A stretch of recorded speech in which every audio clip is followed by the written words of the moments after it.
Hi everyone. So let's start.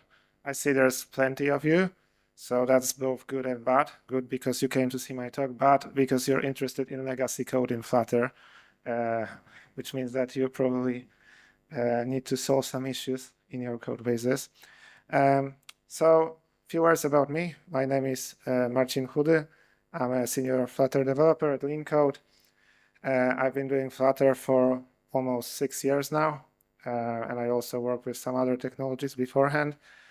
And at LeanCode, we do various Flutter projects, almost everything related to Flutter, both open source with Patrol, but most importantly, we help enterprises with Flutter now a lot. We help with Flutter trainings, developing large Flutter projects, but also refactoring old Flutter project that gain some problems, some legacy code with years.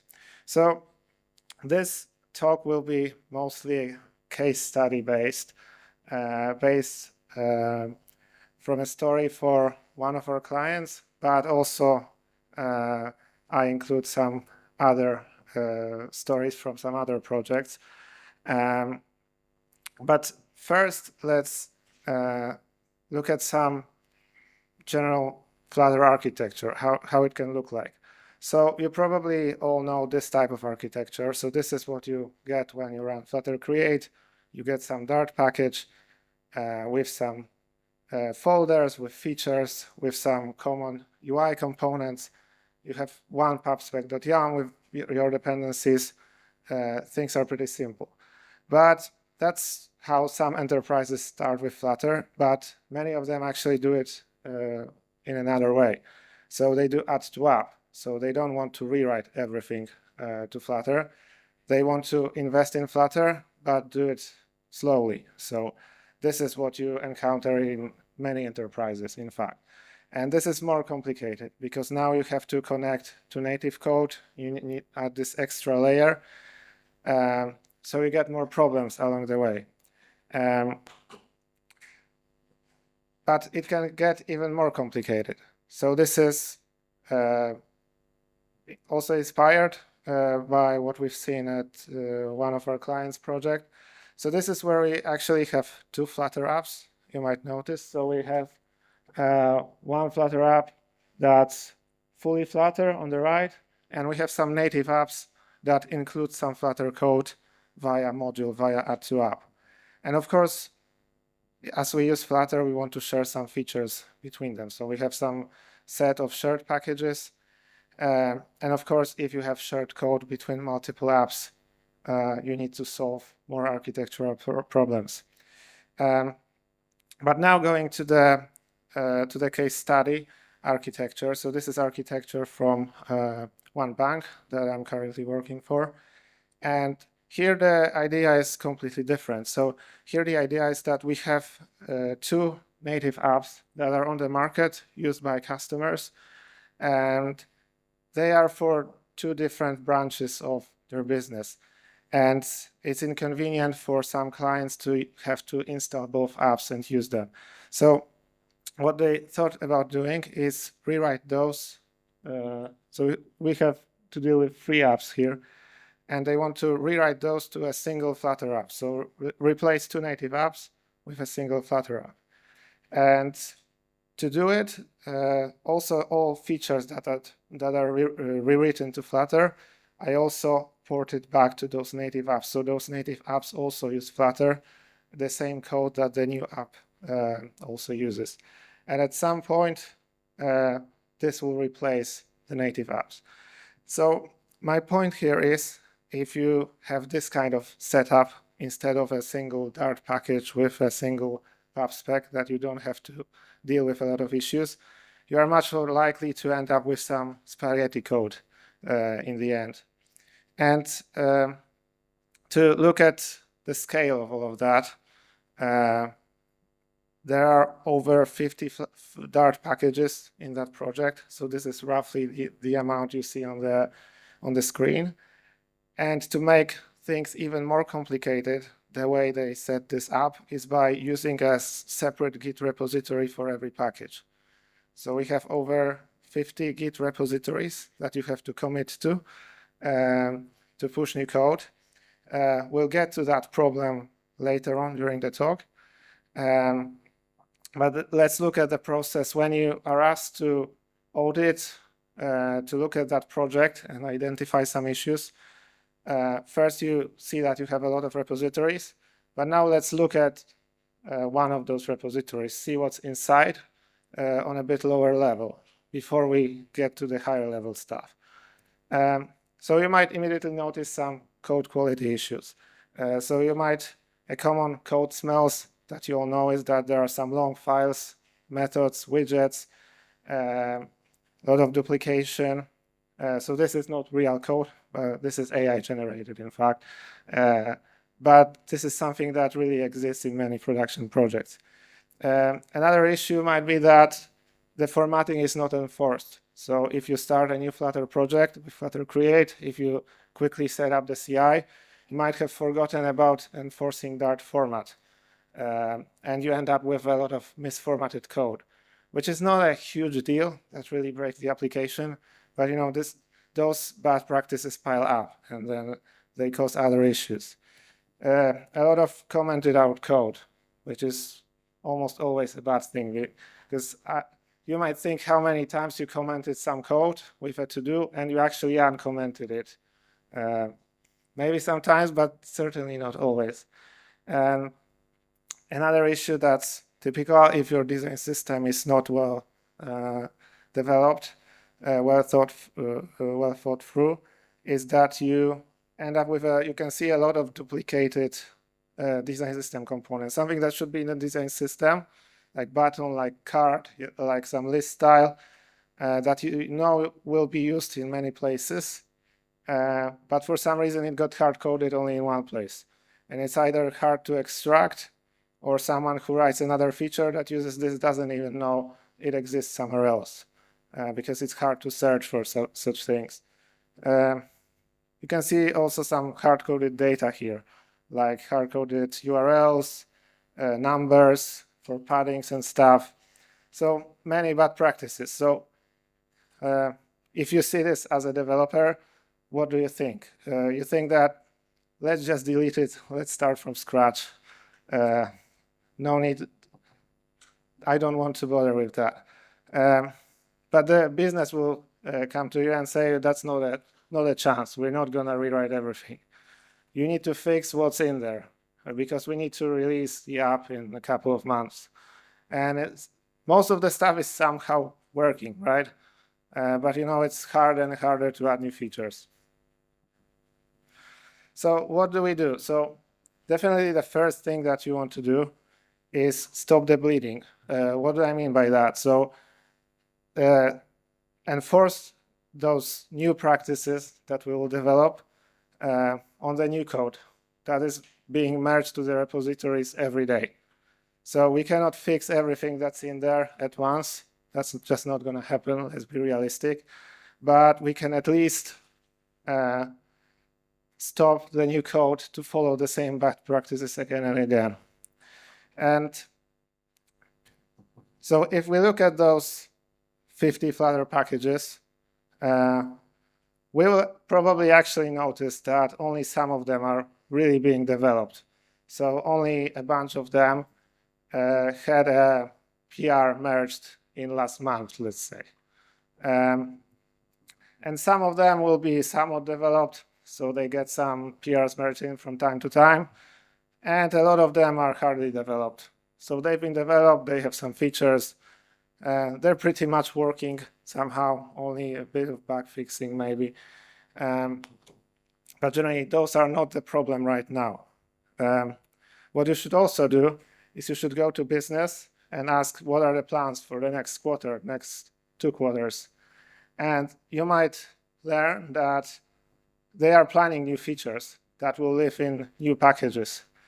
And that's the best way, actually, to test and introduce new practices, because you have somewhat, you can start this from scratch. Of course, you have to deal with a lot of dependencies and stuff, so it's not that simple. But and in the end, you want everyone to follow the Boy Scout rule. So The Boy Scout rule says that you should leave your code better than you found it. So if you work on some feature, you see that this file is messy, let's refactor this at least a bit.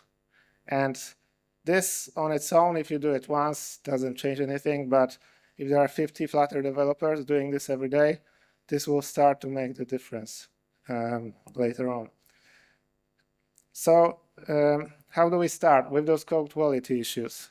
We can start with lints. That's a good first line of help. That will identify some issues, improve general code quality. So what we did is we noticed that there were some lints in there, but they were not very strictly enforced. I think warnings were ignored on the CI, and not all of the rules from new Dart versions were included. So we have our own set of lints that's being updated with every Dart release. So we just use that because we know it works well. It also includes some custom lints that are not part of Dart. The one we talk about a lot, but we think it's one of the most useful ones, is called use design system item. So we can say that we don't want anyone to use raw text from Flutter. We want to use some kind of app text, project name text, because then you can actually enforce some design consistency on an app level. And you can configure it like that in your pubspec YAML. But we also wrote some lints specifically for this project. So for example, we noticed that there were high usage of shrink wrap in scroll view widgets. And there are cases when shrink wrap is acceptable, but it was just used as a quick fix for having layouting issues. So the proper way would be to use list view builder, custom scroll view, depending on the use case. So if we write that lint, we are not fixing everything at once, but at least the new code, if someone writes new code, they will see that they shouldn't use that. So they'll try to do it another way and slowly adapt to the new standard. We also noticed that people were trying to get around one of our lints by just using some clever casting from color to app color when they couldn't find some color in a design palette, in a theme. So we also wrote some special lint to prevent that from happening. Something that's not a huge deal, but always a bit of better practice for performance, using specific media query methods instead of the general one, just to avoid those extra widget ripples. And something very project specific, so in this project the translations are in this format, this dot separated format, and people were sometimes using snake case, sometimes camel case in them, so we also wrote a lint to refactor them, to standardize them. And now how do we deploy those lints? So remember, we have a lot of repositories to do, so it's not just one PR, merge it, and we're done. So we have to do it repo by repo. First, we actually have to even complicate the situation by creating a new repo with those lints. Not other way to do it really properly. And a thing that can be tricky in some organizations is who is the owner of each repo, because those people should read those changes. First, to actually learn what are the new practices so they can enforce it going forward, but also just to identify some issues, because there are some cases where just blindly following Dart fix or just doing what will make the lint disappear isn't always correct and can cause some other issues. Of course, you need to track that progress across all those packages, and you need to prepare some guide for other devs to parallelize the work so they can migrate those packages one by one. An example of lint that just blindly fixing it can cause a lot of issues. There's a lint in Dart called avoid single child in multi-child widgets. which says that if we have only one child, we shouldn't be using this widget. Can be redundant. So a column with one child can be redundant by just removing this column without knowing a broader context and testing this can actually cause layouting issues, red box of death, and a lot of problems for users. So if you have, even if you have some test coverage, it's still a bit risky to do. So in these cases, we in the guide wrote explicitly that for those type of lints, we don't fix them. We just ignore them with a old code won't fix or even something more specific, just so we know that we accept that, at least for now. And following the Boy Scout rule, this will get resolved, hopefully, in the future. So this is the easy part, really, because it's just putting lints out there, writing your own lints. We improve the general quality a bit, but you might still have a lot of issues. So the thing I mentioned about design system components, so how do we deal with that? The most important thing is that you should start with Figma, not with code. Because if Figma or any other design tool uses best practices, the code will follow them. Because if you don't have declared components in your Figma, developers don't know what to use. Even if developers tried to replicate, extract those components, not really knowing designers' intentions, even if you have widget book with all of those, it's really bad developer experience to actually try to find them, match them. What if we need to modify them? Even worse. So we need to do some Figma audit, basically. Work with designers. If you see that the Figma is messy, first fix the Figma and then start fixing the code, because the other way around, this will be hard to achieve. So what do we do with some of those design system problems? So with that many repositories, when we cannot just refactor everything at once, we need to deprecate some stuff. So one of the things that we did a lot is replace colors and text styles with some custom implementations, just so we cannot pass arbitrary hex to any widget. So you mark them as deprecated, you stop the bleeding, then you code, we use only app color, and you start slowly, repo by repo, fixing all of the other usages. And sometimes you encounter issues where there is some color that shouldn't be used there because it's not declared by designers. So it was a mistake somewhere along the way. For some components, we deprecated the whole widgets to replace them with some improved version. So in this case, you deprecate the whole component. Sometimes it's tricky to move from the old implementation to the new one.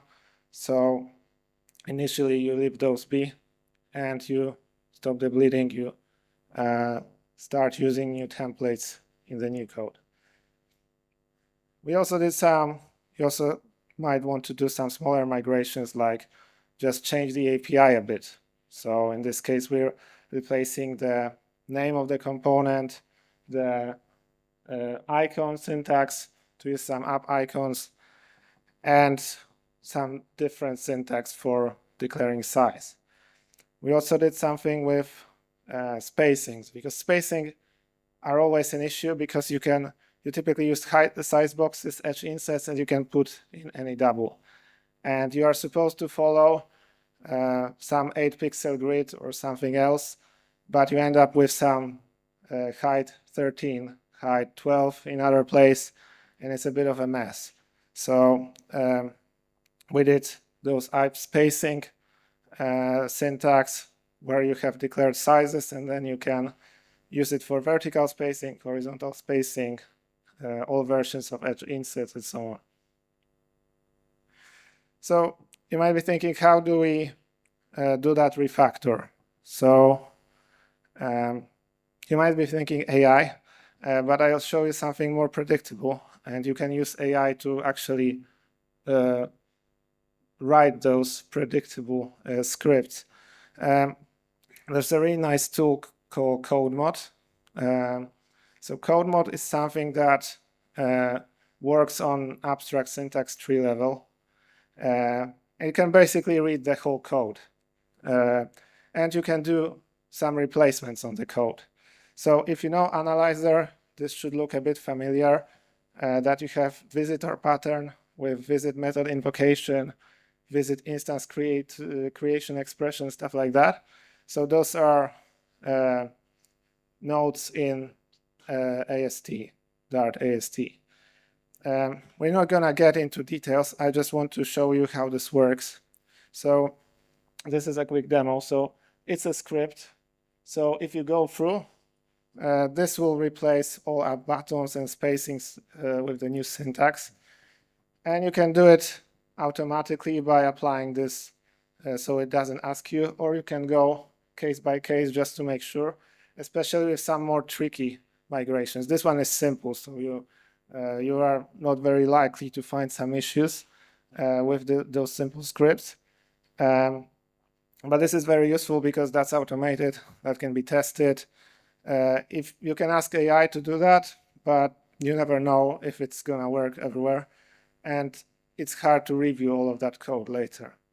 With this, you can just use AI to write this code mod, test it really well, and just run it on the code base.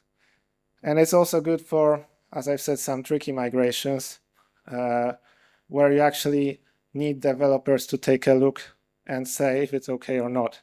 Sometimes even run the app, make sure if that change is correct, because not everything is that simple. Okay, a couple of a bit random stuff that I want to quickly talk about. Those are some kind of structural issues within the repositories, within how Dart files are connected, let's call it this way. So for example, we noticed a very bizarre pattern of using part of a lot, not for generated code, but by avoiding to import stuff. So have some common imports, like importing everywhere from everywhere. And that's a huge performance issue with IDE. So we did some experiments. When we got rid of part of, the developer experience was much better. So again, you can write a lint to avoid this pattern in the future and only allow part of for typical scenarios with generated code. Also a common pattern that you've seen, but I don't know if you know where it comes from. So inside lib, you often declare src folder. And that's also because you have a lint that will say you cannot import from inside src. So what you put in lib, you can import freely in other packages. But if it's in src, it's treated as a private file, and a lint will show up a warning that you cannot import from there. So you might imagine if you don't have that restriction by src or by any other convention, you can just import every file from every package everywhere. So there's no encapsulation at all, because you can always import some private stuff. So that's, again, quite easy to fix, but gives you a big benefit. And also a common problem, dependency cycles in packages, also performance issues and general logical issue with wrongly declaring package boundaries. So now let's move on to the hardest topic. So we know this polyrepo is causing a lot of issues. So what are some of the issues? So the first one is that you rarely have to only modify a single repository, single package. There are many features that require you to make changes in multiple packages. So devs have to clone, upgrade, open multiple repos when working on a single feature. It's really hard to search for code across all repos, because you probably don't want to open all of that at once in your IDE, because this will be slow. So you search on GitHub, on GitLab, something like that. But that's really a huge overhead for developers, because if they change something in a package, as I said, there's no clear encapsulation. So we never know if some package is using this. Or maybe some dev is at this very moment actually importing this that you're trying to modify.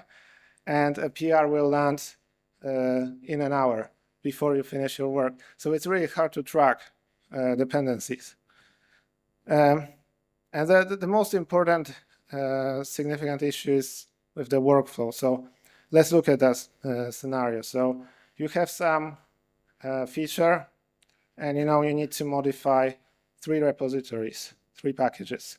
So app package 1, which is probably the main one, app package 2, which has a dependency on that first package, and entry point package, which imports those 2 packages. So in our case, that would be, for example, some translations were held in the entry point package and so on. And the way that was structured is that the main branch references other main branches. So app entry point references the first and second package just by Git and the main branch. So you can see that this will cause some issues when you're trying to merge all of that. So to merge this, you need to open 3 PRs, because those are 3 repositories. First, you need to actually send your build to testers so they can test this and approve it for merging. So to do that, you need to add a temporary override for other feature branches. You then have to remember to delete that when you're actually going to merge to main, because you don't want to have that hanging there. You merge the first PR, and now there's a problem, because if that first PR changed something that's used by other packages, those packages won't compile. So if you made some breaking change, intentionally or unintentionally, but you're gonna have to do some breaking changes along the way. And in practice, there are many of them. So you have to wait for some pipelines, because previous pipelines didn't work. They failed because they used the old version of package 1. So you wait for pipelines, hopefully they'll pass this time, then you merge the second PR. But the main branch, the app entry point, if someone just downloads the entry point, wants to run the whole app, this will be broken still.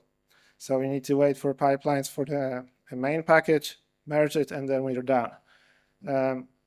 So you can see that if there are dozens of developers working on that at the same time, this will be a huge issue. So what's our approach to fixing that? So there are generally 2 strategies you might think of. One is do it gradually. So migrate those packages one by one. So start with a new repo called monorepo. Bring in 1 package at a time into it, and slowly the monorepo will grow, and the other repos, the number of them will decrease. You need to start with leaf packages with no internal dependencies, and you want to finish with the entry point packages. And of course, after migrating each package, you have to switch dependencies. So there is some temporary code freeze when you freezing this one package for a moment. So all new PRs will have to switch to the new repo. And then you set migrated repositories to read-only, so no one pushes there anymore. So, of course, that's quite low risk, because you do things very slowly. You don't have that much problem with code freeze. You can learn you can teach the developers how to adapt to the new pattern gradually. But in practice, this is gonna take a lot of time to actually finish that, because you're going to have blockers all the time. So you'll have the business will say, we're not going to do this migration now because we need to merge 10 new PRs for yesterday. So let's think about it in a month. And in a month, there will be problem with another package, and so on and so on. So it's very easy to end up with unfinished migration. And there's some overhead for dependency management and all of that. The other idea is to do it with a big bang migration. So do everything at once, announce some hard code freeze period. No one merges anything. You can do this on the weekend. Move all packages to monorepo at once, archive all repositories. Done. Is that simple? Of course not, but with a good prep, I believe you can make that work. So how can you approach that? So create a new monorepo on the side. So that's not the end product, but just create something to experiment with. And you can actually prepare some scripts that will go through all the polyrepo repositories, move them to the new monorepo folder with all the Git history and so on. You can work on the pipelines, Melos setup, all of that on the side. You can create some docs. You can test performance in IDE because this can be a problem that can go unforeseen. So you move to the monorepo, but people are complaining all the time about performance, and it's slowing them down, but in a different way than before. So now it's slowing them down still. So if you go to business with that, they will say that you didn't improve anything because the development work isn't going actually faster. So that's something to take care of beforehand. And when you're actually ready, you announce this code freeze, and hopefully you just run the script. You get a new monorepo with working pipelines and all of that, and you're done.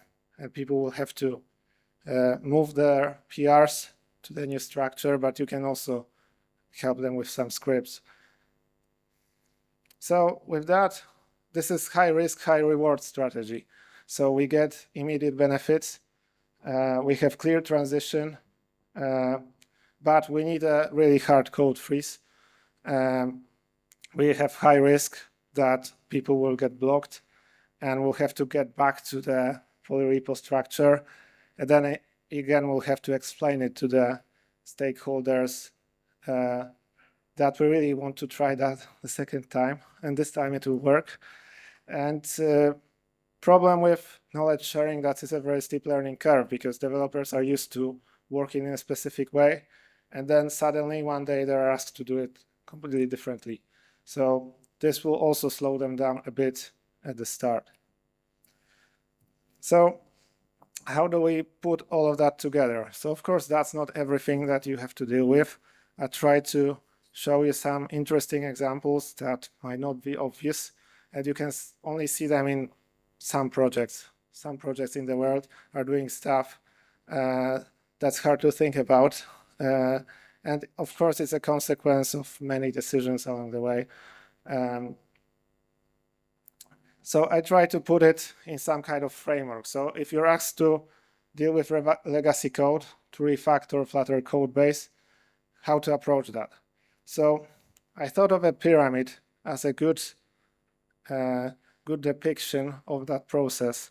So you start with dealing with code quality issues, like you start enforcing formatting, solid linting rule set, custom lints. You can also monitor some metrics with cyclomatic complexity, stuff like that. This can actually be very useful to identify which parts of the code base cause most issues. Then you move to some more complex stuff, some structural refactorings. So this is, for example, extracting common components, providing those code mods for automatic migrations, introducing some deprecations, setting deadlines for them so people remove those deprecations. And that's also where you might think about setting up some AI assistance in all of that. So if you have the new standards that cannot be automated with lints, You can work on your cursor, Claude Code, Copilot, whatever you're using, write some custom rules for it, experiment with it, and see if it actually does what you want it to do and doesn't get inspired from the old code base, because that's what will initially happen often with the AI, that it will try to replicate patterns that it sees across the code base. So we need to prevent it from doing that. The higher level is the hardcore stuff. So architectural refactorings, moving to feature-based structure if you're still using folders like blog, UI and stuff. You might want to move to different state management solutions because the current one gives you problems, or there is no solid current one state management solution. Maybe there are different patterns. And another example is migrating from polyrepo to monorepo. And what you ultimately want to achieve is some kind of culture change within the organization. So that would be a good notion of code ownership. So people feel responsible for their piece of code. You have this Boy Scout rule that's also ingrained in all developers. You actually start to anticipate the technical debt. Things that follow with that are code reviews, cooperation with designers, testing, also a crucial part of all of that. And that's kind of a framework for that, just to put it in some structure, just to know where to start. So to start with low-level stuff, because if you start at the top, it's hard, you will never get of those issues that are very low level. So that's all from me. Thank you very much.